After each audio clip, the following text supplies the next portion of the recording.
All right, law of sines examples. In the previous video, we talked about what the law of sines was, and we practiced solving for the variables, either the angles or the side lengths, using the law of sines. And in this video, we're going to go through some basic examples. These are going to be examples where you are given two angles to begin with and one side length.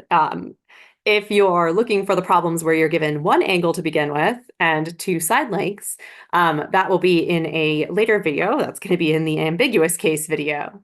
Yes, yeah, the examples are in that video too. All right, so some just more basic scenarios. Solving a triangle, remember, is finding all the side lengths and all the angles in the triangle. You're given a certain amount of information. So I like to set up this little thing over here where it's all laid out nicely with the angles and the letters across from each other. I find it helps me visualize things better. So I'm looking here. I notice, I want a bigger highlighter. There you go. I know everything about the letter A. Use blue. I know everything about the letter A, and then I know one additional piece of information, which means I can use law of sines. The first thing I like to solve for is the missing angle. If you're given two angles, the missing angle is real easy to find, right? So solve for angle C. Angle C is going to be 180 degrees minus the other two angles, minus angle A and minus angle B. So that's 180 degrees minus 40 degrees minus 60 degrees. Angle C is equal to 80 degrees.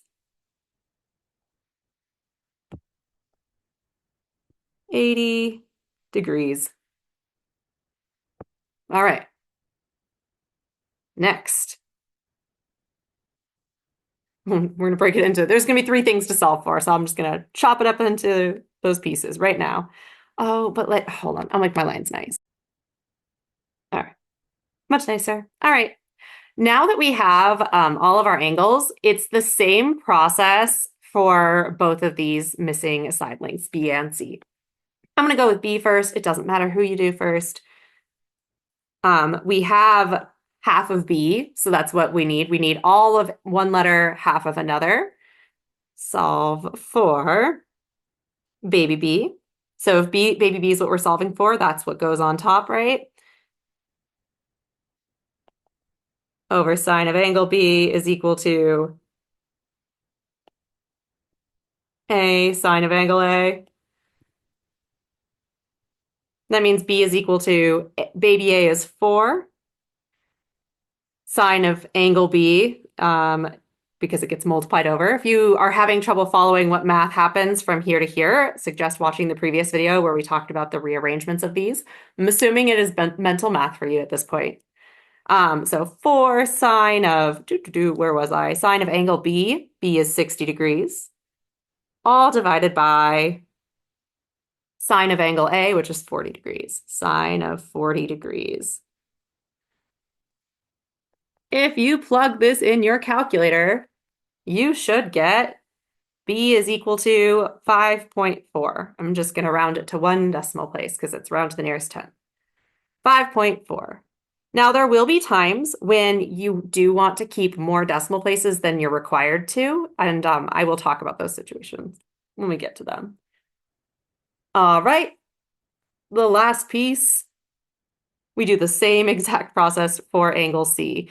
So it's going to end up being, this exact thing, except for over here, there would be C's. So you would end up with, well, solve for C for baby C.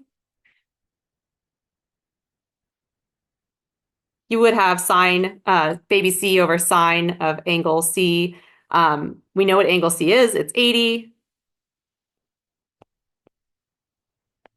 Sine of 80 degrees is equal to, on the other side, it's going to be baby A, right? It's going to be the same thing we had here. It's going to be baby A over sine A. So baby A is 4. Sine A is sine 40 degrees. Solving for C, C is equal to 4 sine of 80 degrees all over sine of 40 degrees. I want you to notice the similarities here because the process is exactly the same for solving for um, B and C. So the only thing that changes is this angle. Oop, that is not a good color there. Um, that's a better color. The only thing that's changing is the angle in there, right? One of these right here, we had, this is angle B. Over here, this is angle C. Right. So that setup is exactly the same, and that can help you get through these quicker. If you plug this into your calculator, it should come out with 6.1. 6.1. All right, one more example. This one, angle A is 35 degrees, angle B is 15 degrees. Baby C is 5. Solve the triangle, round answers to the nearest tenth. Easiest thing to do is start with our angle. So angle C is going to be 180 degrees minus the other two angles we were given. So we were given the 35-degree angle and the 15-degree angle. If you do that subtraction, you'll end up with angle C as 130 degrees.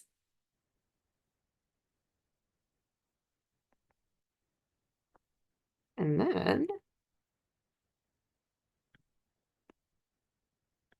whoop, and then we can move on to solving for either A or B. It doesn't matter which. We know everything there is to know about angle C now, or about letter C now. So that allows us to use law of sines.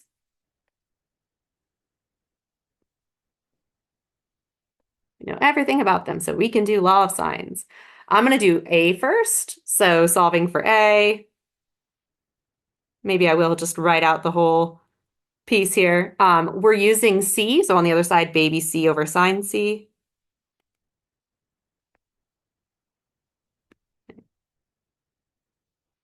Baby C is 5. Angle C is 130 degrees. Angle A is 35 degrees. You would multiply sine of angle A to both sides. You would get A is equal to 5 sine of 35 degrees, because it's sine of angle A, all divided by sine of 130 degrees. If you plug that into the calculator, it should come out with 3.7.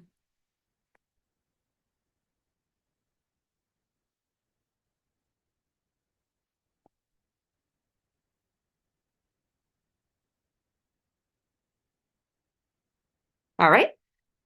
Finally, we're solving for B, so it'll be B over sine B is equal to A over sine A.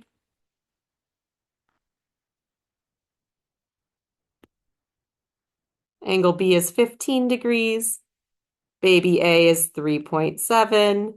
Angle A is 35 degrees, multiplying the sine B on both sides. So baby B is equal to 3 point, what am I doing? I was using A there. Goodness me. Well, you're probably sitting there like, hey, Professor Cook, that wasn't what you're supposed to do. You're supposed to do sine C, but hey, I caught myself. And you want to know why? Because I think it's really interesting to catch ourselves in the middle of a mistake and think about why I made the mistake so I can kind of talk to you about it.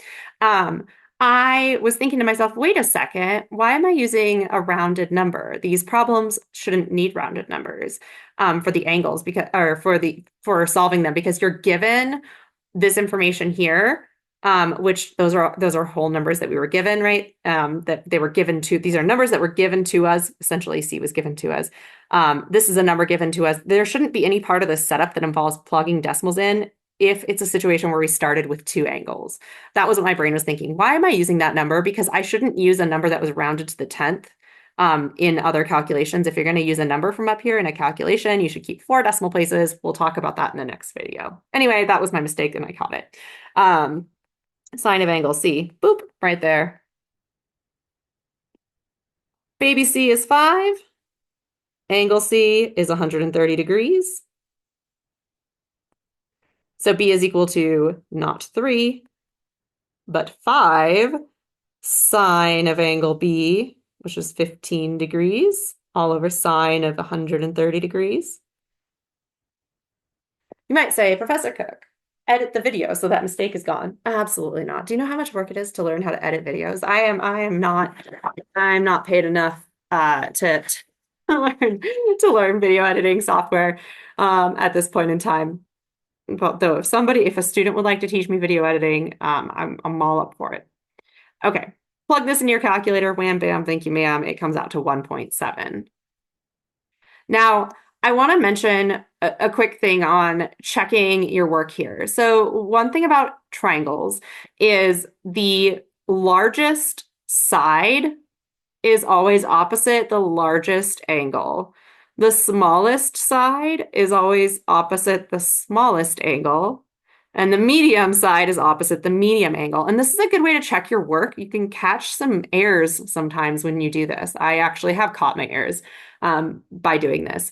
I like to designate them like small, medium, large sort of thing and just make sure that they match up. So I look at the angles first. So like I'm literally just looking at the angles here. Just looking at the angles. So this is the smallest. This one is, let's do it in red. This one's the smallest. This one's the medium. This one's the large. I come over here, just look at the side lengths. Small, medium, large.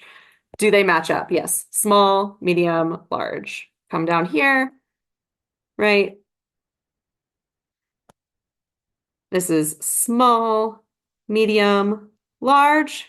Come over here, small, medium, large. Do they match? Bum, bum, bum, bum. Medium, small, large. It's not a way to guarantee that you're correct, but it is a nice way to check. All right, well, I will see you in the next video, and we'll talk about the cases where you don't start with 2 angles, you start with 1 angle and 2 sides. It's a wild one. All right, bye.